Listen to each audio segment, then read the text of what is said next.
I think we're live. What's up, everybody? I am here with my very first interview.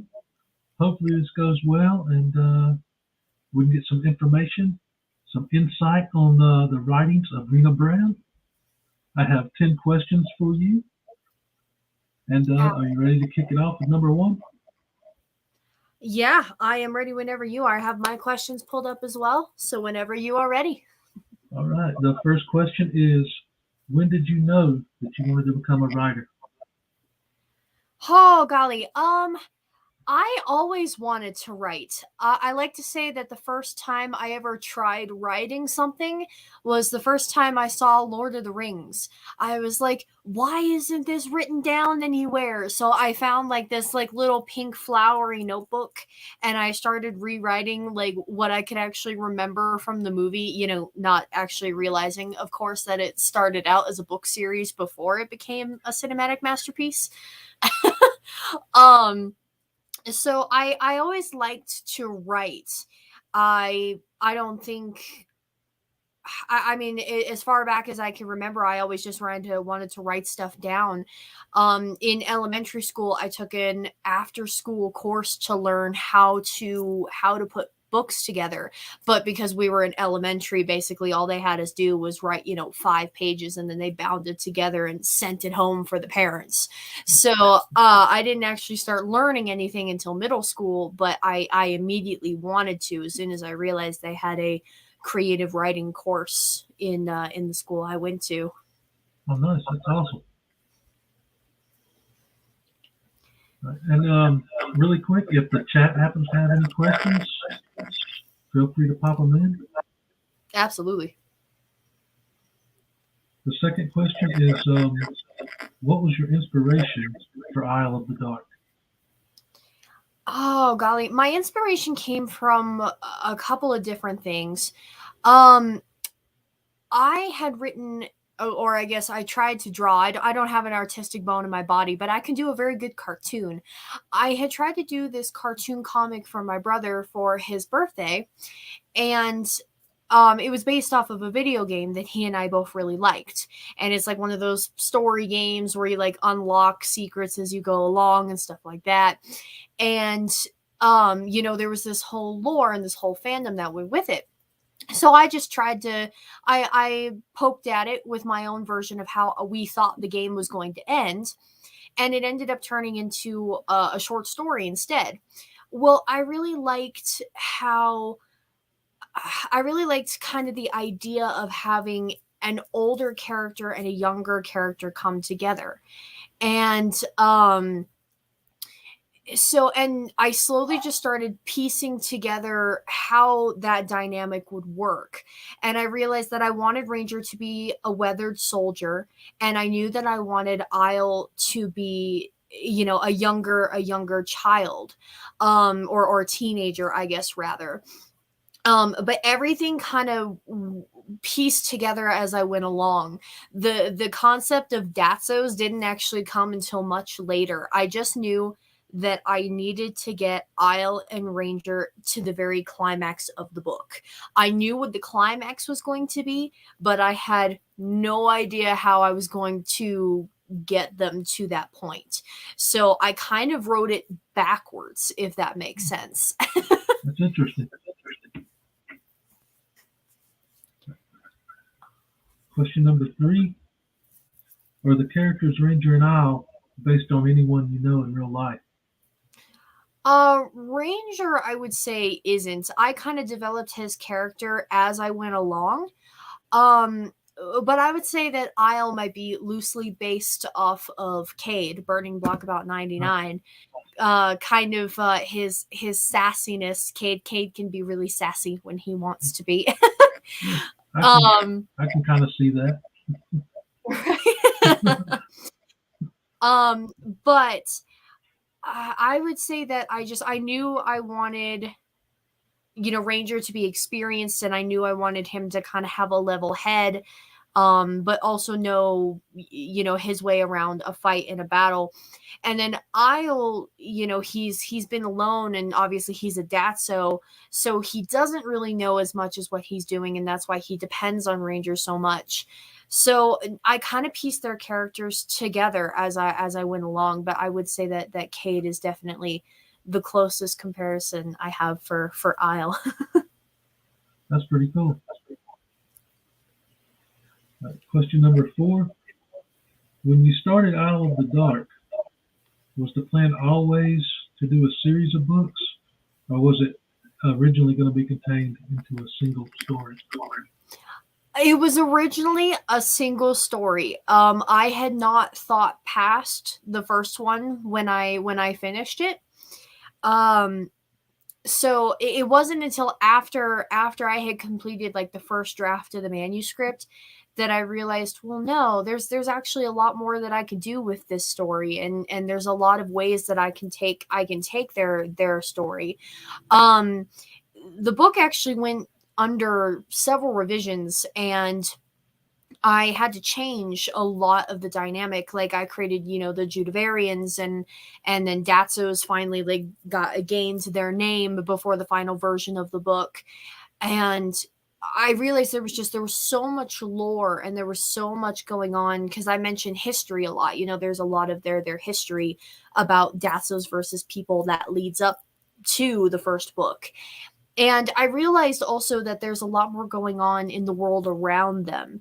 And I would say that I have planned the second one almost immediately after I finished the first one. I had it all scripted out in my head, and I knew how it was going to go from point A to point B not long after the first one was done.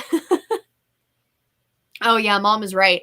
The wolf scene in Isle of the Dark, where they're fighting the wolves in the Datso forest, that was on the plane to Florida my junior year of high school, because we were going scuba diving. It was a scuba diving trip. Quick segue. And on the plane, I knew how I wanted that wolf scene to go, and I had my phone. It was on airplane mode, and I had like a little note open in it, and I was just writing it down as it came to me to transfer onto the actual manuscript later.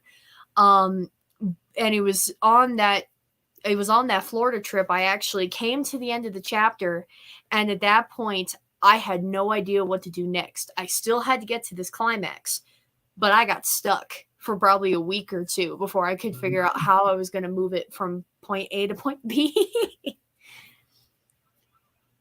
That's a cool story.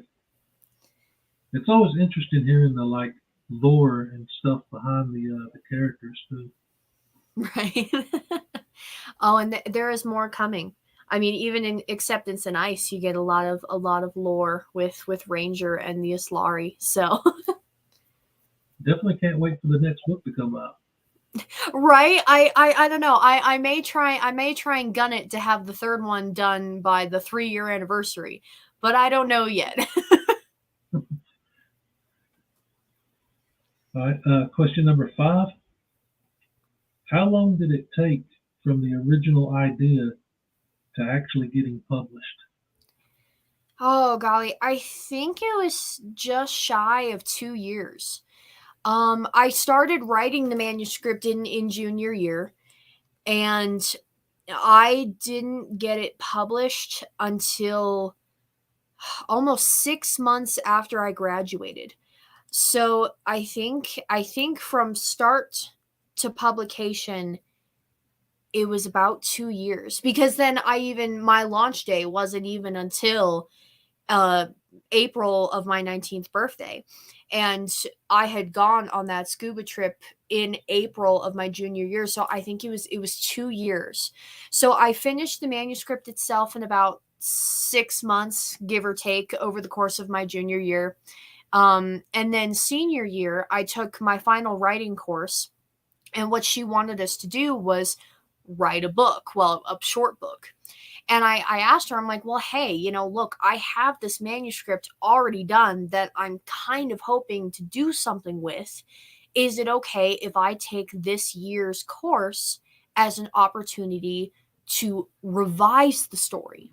And my teacher agreed, and she was like, well, yeah, sure, of course. So I still did, like, I still had to do, like, okay, class, today we're doing the plot. What's the plot of your story going to be? And I'm just sitting over here staring at my manuscript like, yeah, this is pretty easy to fill in. um so but it was really helpful because I took that entire senior year to revise my book, and I made a lot of changes. There was a lot of the name changes. That was when I cut the book. The original manuscript was like 420 pages or something along those lines, until it turned into the 360 that it is now. um I cut some characters. I cut a lot. I changed a lot of scenes, like that big scene in the beginning, in the paddock with Ranger and the Serpent Datso before he meets Isle. That was actually the most last minute scene that got added into the book. The whole book was written, and there was actually a different way that he met Isle. And but I had one of my beta readers that summer tell me, hey, you should have something actiony happen here, at the beginning of your story to draw people in, because the first major fight scene doesn't happen until the wolves. So I thought about it, and I was like, no, yeah, that's a really good idea. But I'm like, where can I put that in? So the Datso fight scene in the cow paddock in the beginning was actually the final major edit, before I met my publisher. So, like, that is the most recent thing that had been changed in the final version of the book. Wow. And that kind of leads into the next question: was how difficult was the editing process with deciding what to keep in and what to cut out? Oh golly. It was hard. Like, I saw mom's comment pop up. I did delete a whole character. There was originally 7 guardians in total, Ranger being the 7th. And so there was 6 gates, and there were 6 guardians, and I had 5 of the guardians there, and then Kion, who you meet later on. Um because I liked the number 7. I liked how Ranger was like the 7th guardian. Don't ask me why. I did. um but there was one guardian in there who did absolutely nothing. Um he hardly spoke. He hardly, I hardly mentioned his name. And basically any lines of dialogue that he said could have easily been picked up by one of the other characters. So I actually went through and I deleted his whole character. So any time that he was there, any action that he did, I just gave to one of the other 4 guardians. Nice.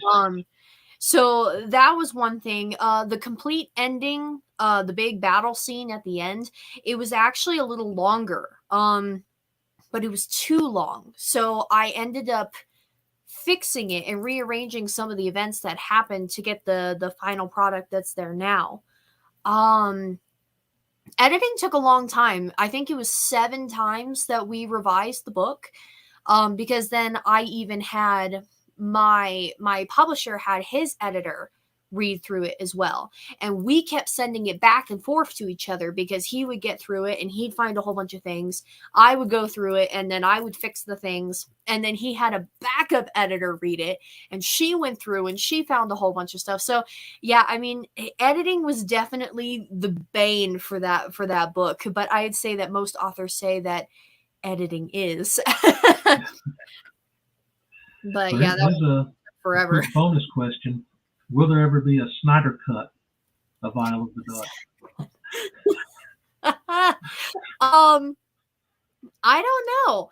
I have toyed around with the idea that someday you might be able to see the book from, like, Isle's perspective, because Isle sees a whole lot of other things going on as compared to what Ranger sees going on. Because there's a whole sequence of scenes that you don't see with Isle. It'll cut to Ranger, and then it'll pick back up with Isle, and he's already in the middle of something. Like one scene that I always thought would be really, really cool to do is when he and Bardoon leave to go talk. Because there's this scene where Bardoon's like, son, we have a lot to discuss. But then it cuts to Ranger instead before Isle finds him later. I always thought it'd be really, really cool to do that scene where Bardoon and him are talking and kind of, the level of, you see kind of Bardoon's inner sanctum, and you kind of see a little bit of background on his character as he's talking to Isle a little bit more. And I still kind of kick myself now that I didn't actually end up doing that. But I don't know. I know I do want to do like a small in-between book where it's like a whole bunch of history and it's a whole bunch of lore, but it's like Ranger's notebook. So there might be like included stuff in that. That would be an interesting perspective to see it from. Right. Neil's Comics and Video Games actually has an interesting question. Okay. He asks, could this story be made into comic book form? Ooh, it probably could. There's a lot of action that goes on that might turn in that would look really cool in a comic format. But like I said, I cannot draw. I would probably have to ask either Harmony or one of my other artists, because there's no way I could do that. But no, I think that might be really cool to do just because there's a lot of fighting. I mean, I'm doing a quick shameless plug real quick. One of the exclusive art pieces that Harmony did for Acceptance and Ice is actually comic panels of scenes from the book. So I think it would be a long project to draw the whole book and the sequence, but it's definitely a fun idea. I know Garbage Can Sandwich has been like making some amazing artwork. Mm-hmm. Yeah, if you guys go to my website, there's still a couple of pieces left and available.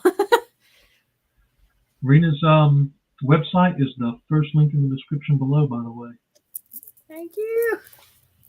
All right. Going into question number 8. Did it take very long to find the right cover artist for Acceptance and Ice? No. See, so the cover artist for Acceptance and Ice is Damien Aviles, and I had actually reached out to him for Isle of Winternox, the little short novelette story. And I wanted him to do the second one because I wanted the art style to stay semi-consistent, because I had a different artist for the first one, and then he did the short novelette. So when it came to Acceptance and Ice, I was like, well, I should probably try and keep them semi-consistent. So I already knew him, and I just reached out to him and I said, hey, can you do another cover art piece for me? And Cade actually designed the photo.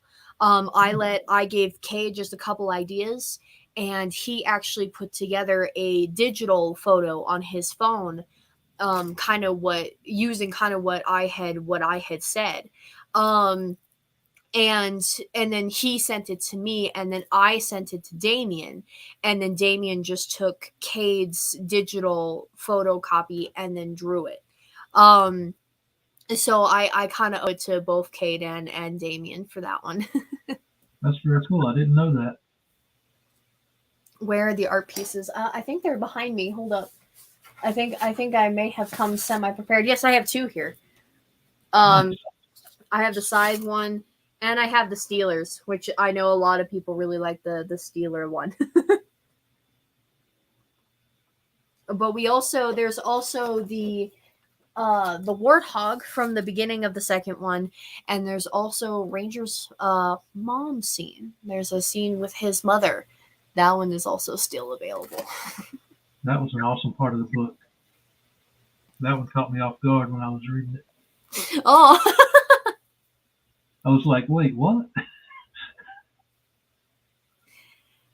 That was a great twist.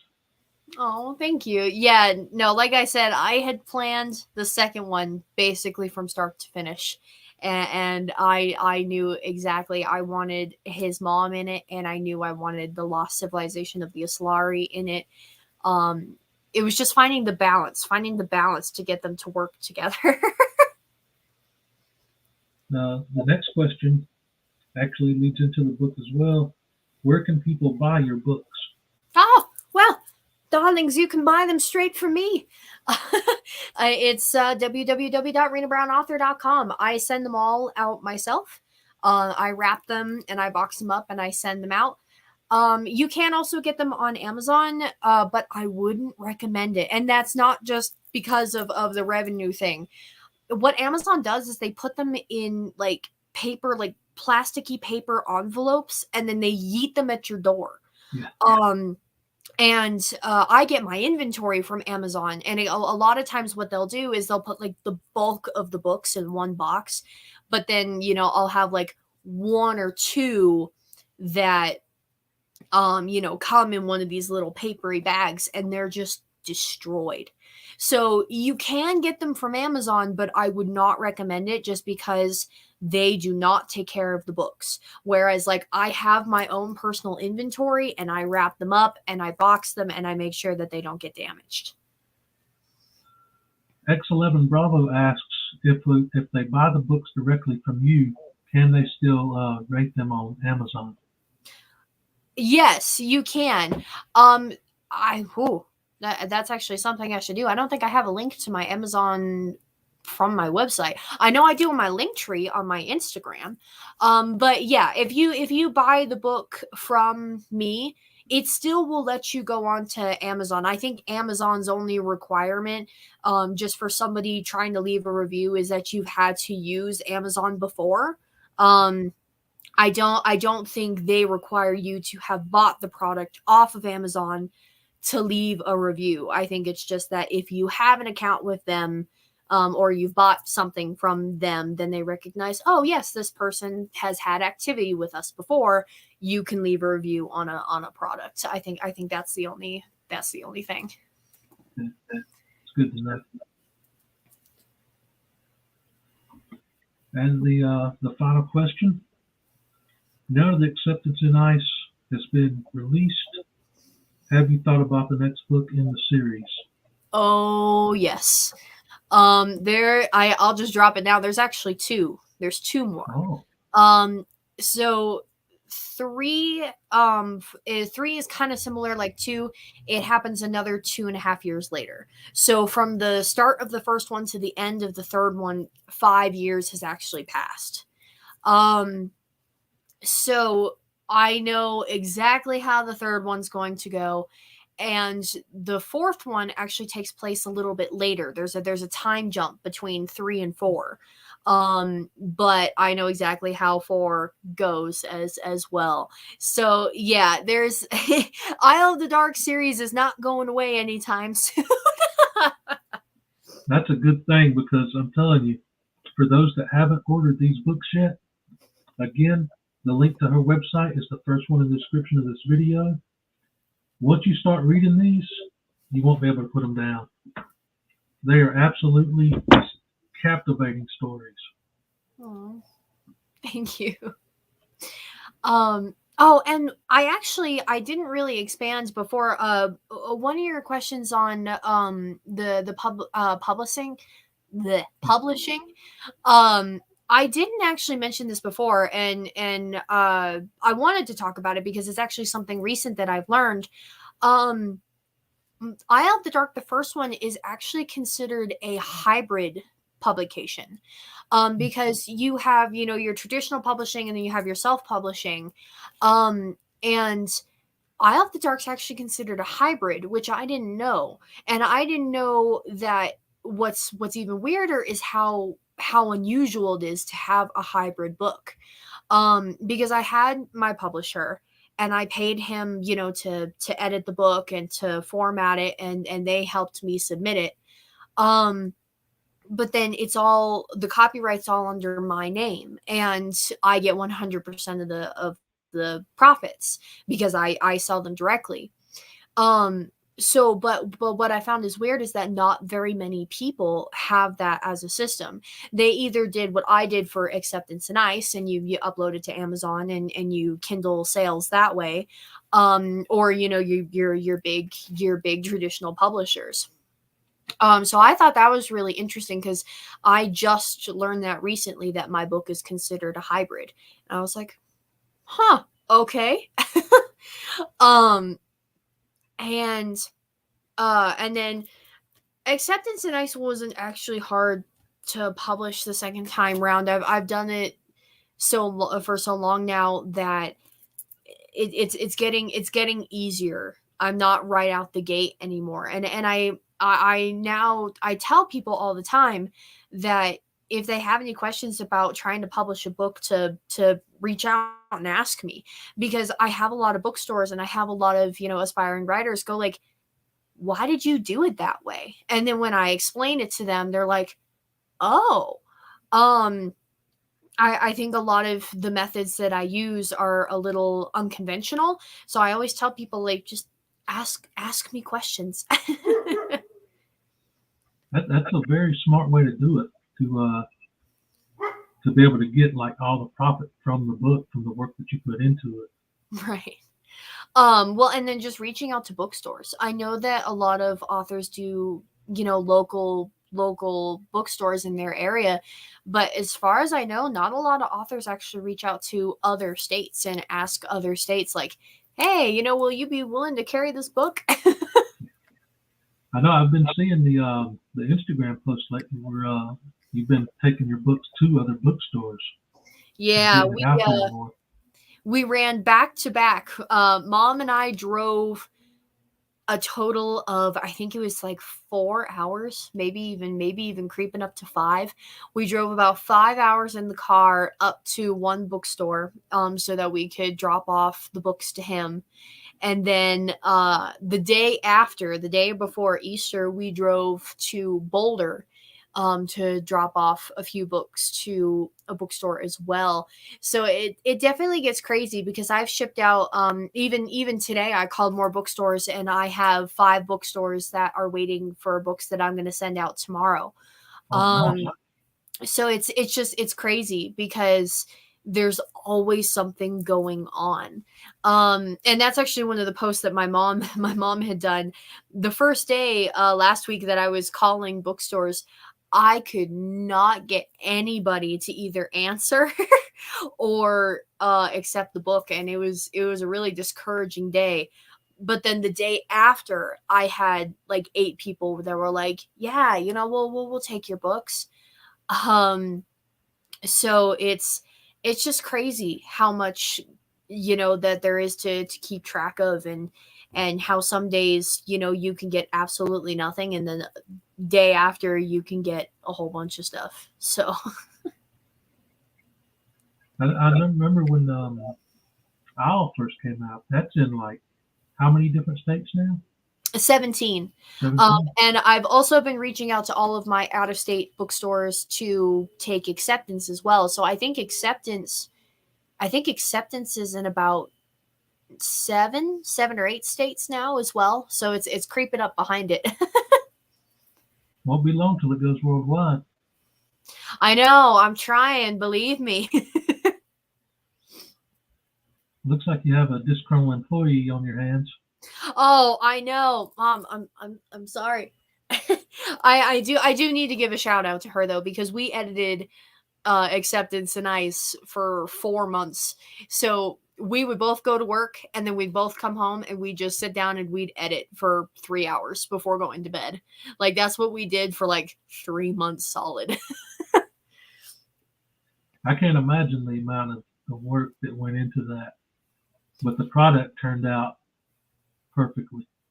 Oh, thank you. I actually see Sleepy Reader. Thoughts on audiobook editions?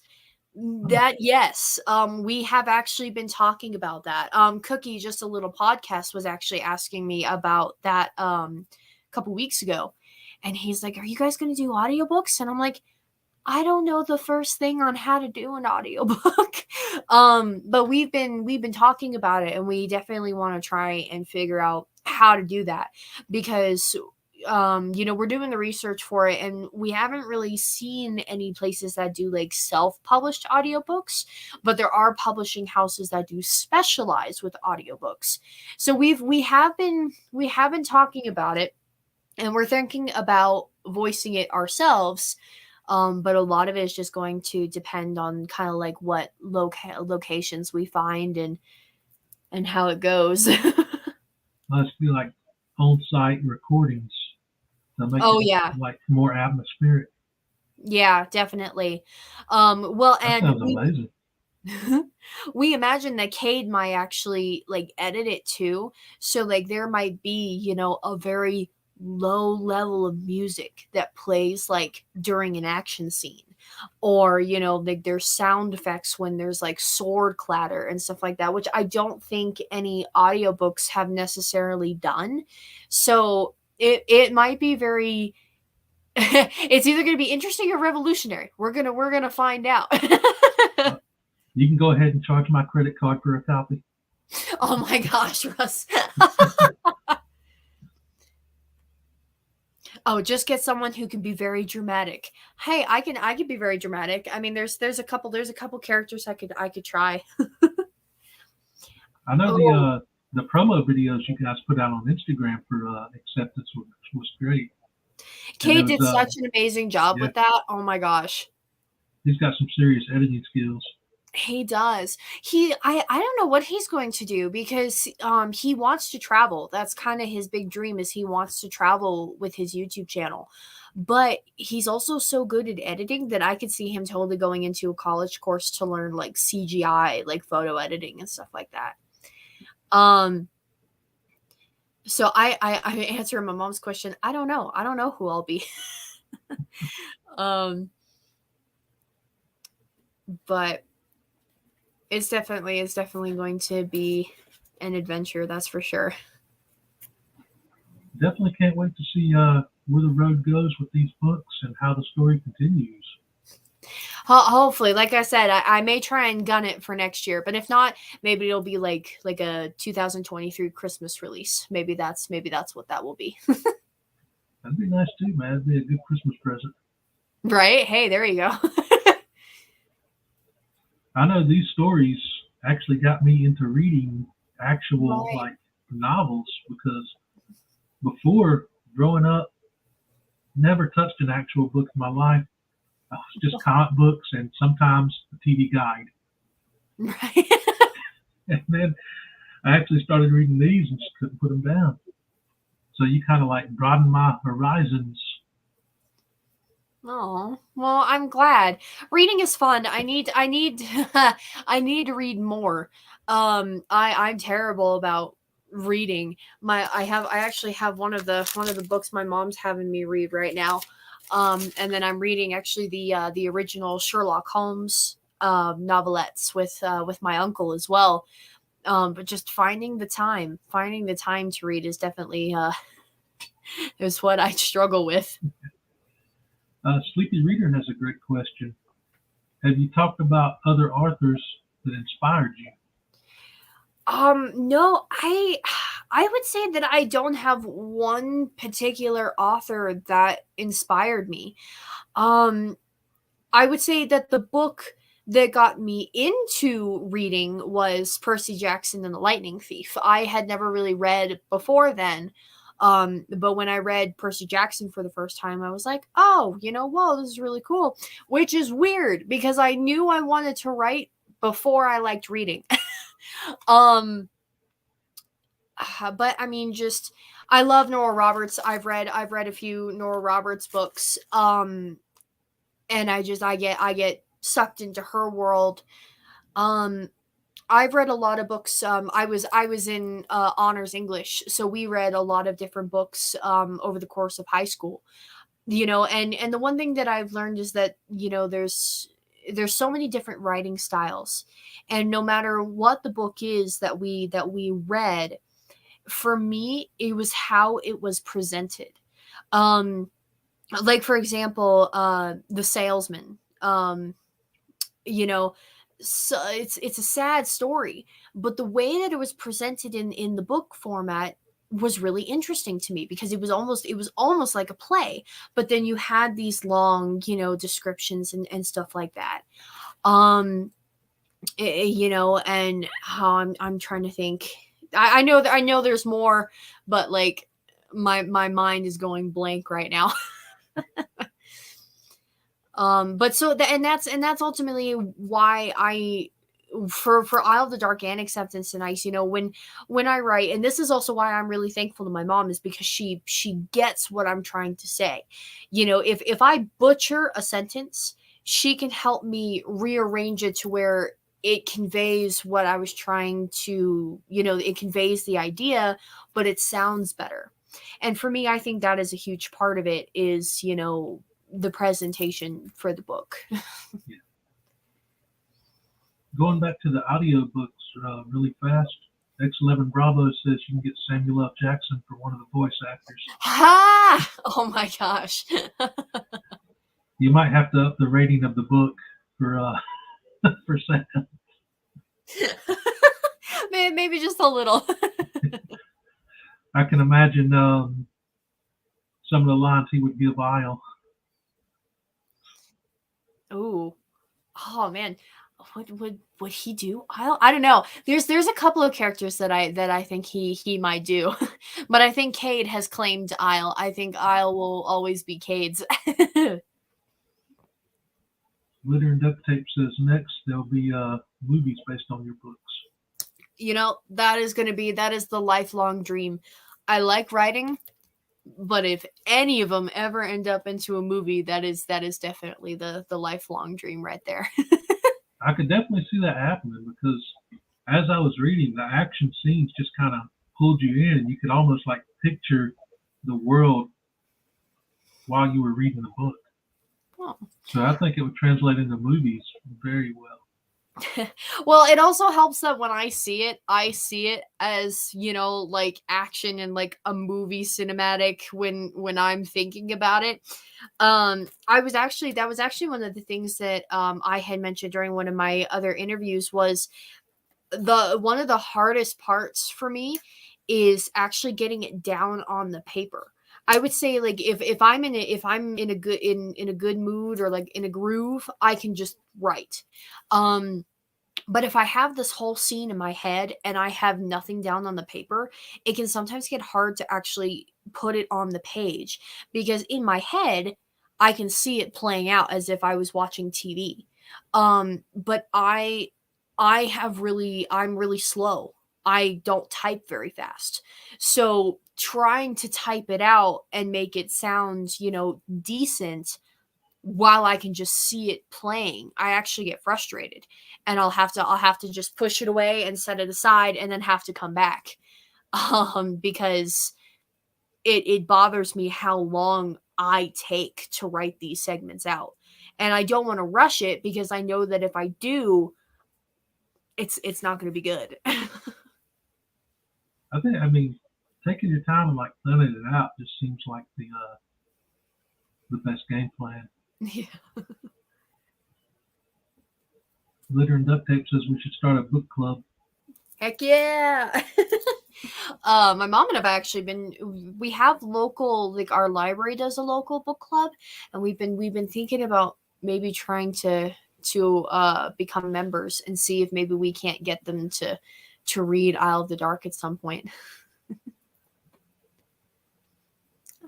Sue says that she's fascinated with the characters that Rina developed.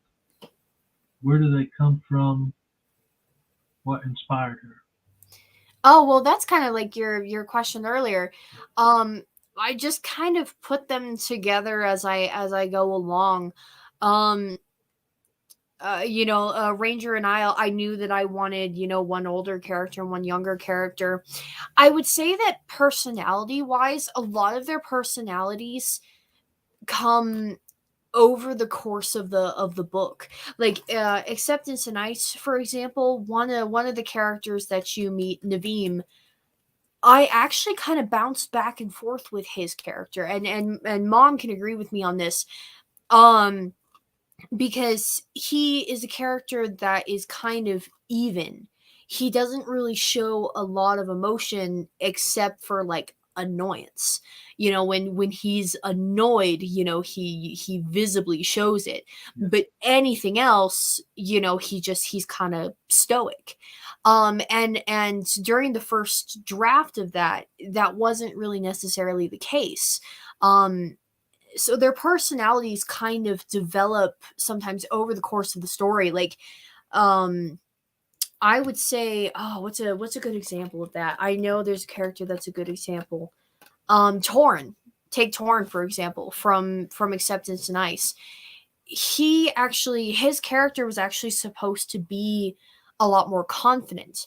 But then it worked out more to have him be, kind of unsure and, questioning everything, and more meek. And I would say you can even see shades of that in the beginning when when you meet him for the first time and he's talking to Ranger directly. you know he has, like his uncle, basically his support team behind him, but he's a little bit more formal and a little bit more direct when he's talking to Ranger but then later on when he's by himself, he's very, very unsure. And then it's building his confidence up throughout the rest of the book. So I would say that a lot of times, sometimes their personality blooms in the middle, and then I actually go back and I fix things to accommodate that. This is Henry Cavill for Ranger, please. Ah.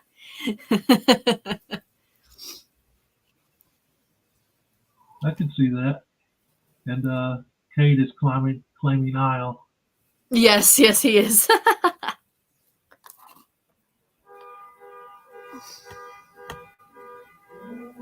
Trying to quickly see if I missed any questions in the chat, because I did get behind quite a bit. Life with two YouTubers. Then she has to deal with me challenging her. What if Ranger did this? We actually sword fight or try and act out parts. We did, but see, that's something I do all the time. One of the things when I'm developing scenes is I will talk to myself.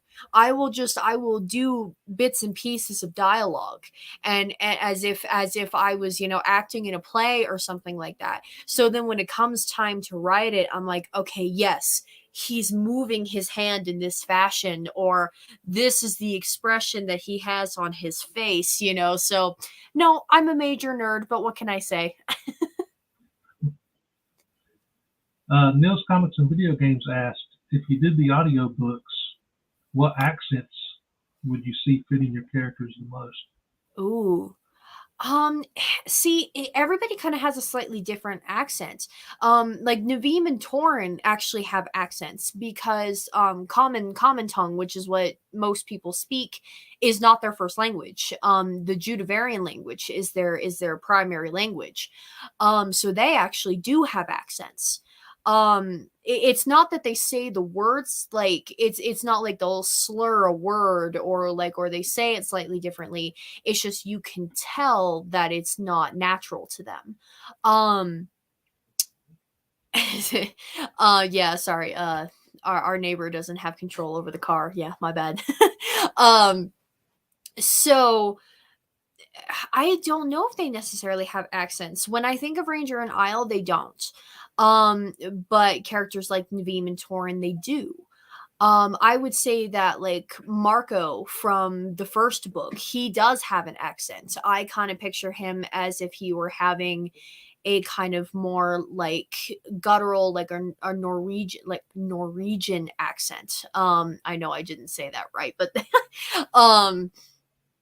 so it's not necessarily just from like, because they all live in the same place, but just they're all slightly different and they all have different ways that they just talk. So I don't know if I would have people do accents. I would say if there's definitely a character whom I know has an accent, then maybe, but otherwise I don't think so. I know you created a whole language for your characters, didn't you? Yep. I wanted to ask about that before the interview was over, because I thought that was just like incredibly interesting. What was that process like? Okay, so the rabbit hole of the language. In the first book, when I was kind of starting out with the lore, and I had revised it to where, you had your Judavarians and kind of their history and whatnot. Um I had given I had given basically their version of HE double hockey sticks is called the lake, or the Lake of Abysmal Souls, which translated to Jes Jarv Amedian, or Jes Jua Amedian Jarv, which sounds ridiculous. It makes more sense on paper. Um but I had just kind of thrown it in there and then dropped it. Um, because I revisited it in the second book, where it mentions the Lake of Abysmal Souls again. And I was like, oh yeah, that's right. I actually have a name for this. Hold up, and I backed up, and I found the name, and I was like, oh, okay, all right, this works. Well, I realized that the Aslari, being the children of the Judavarians, they wouldn't talk, in common speak like everybody else. They would talk like their ancestors did. And it was also mentioned that the name of the Lake of Abysmal Souls, they mentioned it in Judavarian. So when I started creating the language, I realized that I already had this phrase put into the book. There was already words that were supposed to mean something as compared to English. So I actually had to base the entire language, or at least the beginning of that, off of those four words. Um, so and I compared it across the board, which created a very convoluted system because I used the letter J to represent L, T, and S, and then I used the letter A to represent A, E, and O. Um, and I had to create all of these rules and all of these, like, how, like, in English language there's there, and they all mean something different. Yes. Or I before E except after C. I basically had to do the same thing, but with the Judavarian language. So if it makes more sense if you see, like, the listing of the characters next to, like, a sentence, but if you look, you can see that it's not actually consistent. Like the L versus, what was it? L versus V rule. L, V, and N. Um, if the word starts with an L, it has a J. But then if there's another L in the word, like little, it has to be a V. But if the word doesn't start with an L, but there's an L in the word, it's actually an N. So there's actually all these crazy little rules that had to go into the entire language. Um and I caught mistakes all the time. I think I had to go through the language at least 5 times. And I would just go through and I would read and I would compare to my notes and the sentences to make sure it lined up correctly, because sometimes if I was typing too fast, I would mess it up. Harmony. If that was a class, I would probably fail it because I can barely master my own language. I'm notorious for spelling there the same way, no matter what the context of the sentence is. That's okay. I cannot spell Wednesday to save my life. I don't know why. I just can't. It doesn't make sense. It doesn't. I can go on a whole rant about silent letters and why they're completely useless and shouldn't exist.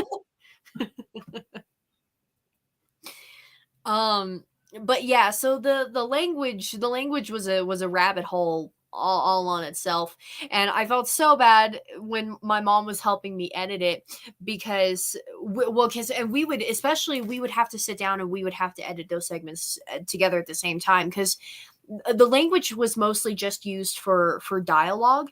um but if we had to change dialogue, we would have to change it in corresponding to the actual language, the Judavarian language segments.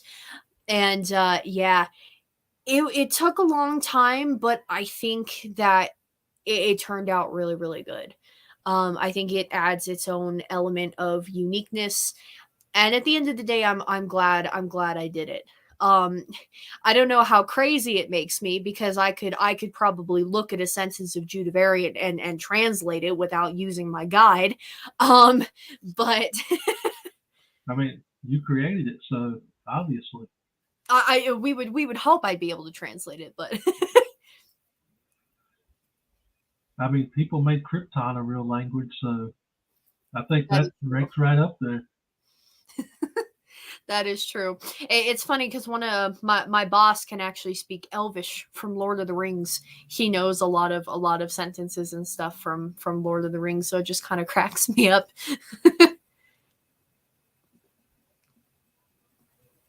All right. I think that pretty much covered all the questions I was going to ask. Once again, Rina's website is the first link in the description. If you guys haven't picked up these books yet, or any of the art from Garbage Ham Sandwich, click that link in the description. Head over to her website. She has the books individually. She also sells book bundles. And I believe, if I'm not mistaken, if you buy an art piece, don't you get doesn't it come with a signed copy of Acceptance in Ice? It does, Okay. yes. So there's plenty of options on her website, and she also has merch, shirts, hats, shower curtains, the whole deal. Yeah, I mean, I have tons of art from Harmony. She's an amazing artist, and if you look at the merchandise, it's filled to the brim with all of her amazing designs. I know I've browsed it many times, and I already have like so many copies of the book, but I kind of want to buy one of those art pieces.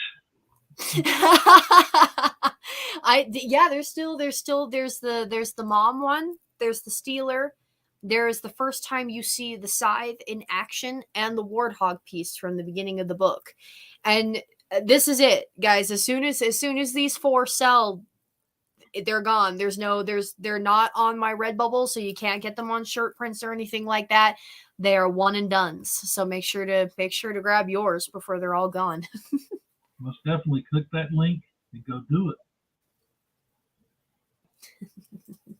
Where's my shirt? It's actually in the dirty clothes right now because I wore it for like 3 days last week. That's okay. I can't say anything. I'm wearing a book shirt, but I'm thankful for books, but I'm not wearing my own merch. I should be ashamed. But yep, again, click that link, guys, for anybody watching now and anybody that watches on the rewind that hasn't picked it up yet.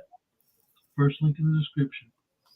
And Thank you, Rina, guys. And Russ, thank you so Yep, much for bringing me on. thank you for coming on.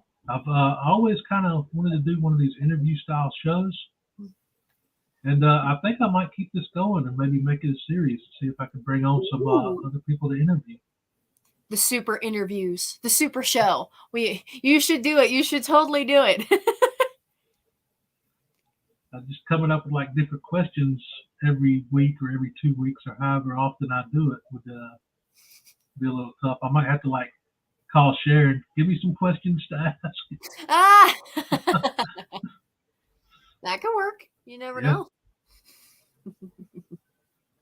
All right. Thank you again for coming on. Thank you so much for having me. And thank you to everybody who came on to say hi. Thank you so much. And I will see you guys in the next video. See you later.